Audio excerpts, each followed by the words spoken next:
الله نظر میکنه است که آیا بندم من میگم راهی نماز، شیطان میگه راهی زنا و علاقه و معاشت کنی به کجا میرفته است؟ بس پیامبر چی گفت؟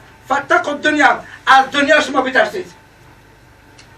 از دنیا گفت پیامبر اکرم شما بترسید که دنیا انسان را به آبرو میکند، دنیا انسان از بندگی به بندگی میکند. برای این سبب جوانی که جوانی خودشم در نشاعت خدا، در طاعت عباد خدا اگر بگذارن، بدانه که در روز قیامت در همون وعده که پیامبر الله کرده بود در تای عرش خداوند چیکار میکرده است؟ جای میگردش. جوان عزیز سیمین چی بود؟ و رجل قلبه معلق فی المساجد. سیمین همین انسان بود است که در جوانی قلب خود در مسجد معلق است. جوانی که قلبش مهر و محبتش در مسجد چی است؟ عشق عاشقی دارد. نبیاد در بین مردم در مسجد بیا ظاهر مسلمان لکن باطنیش و دیگه مقصد نبیان.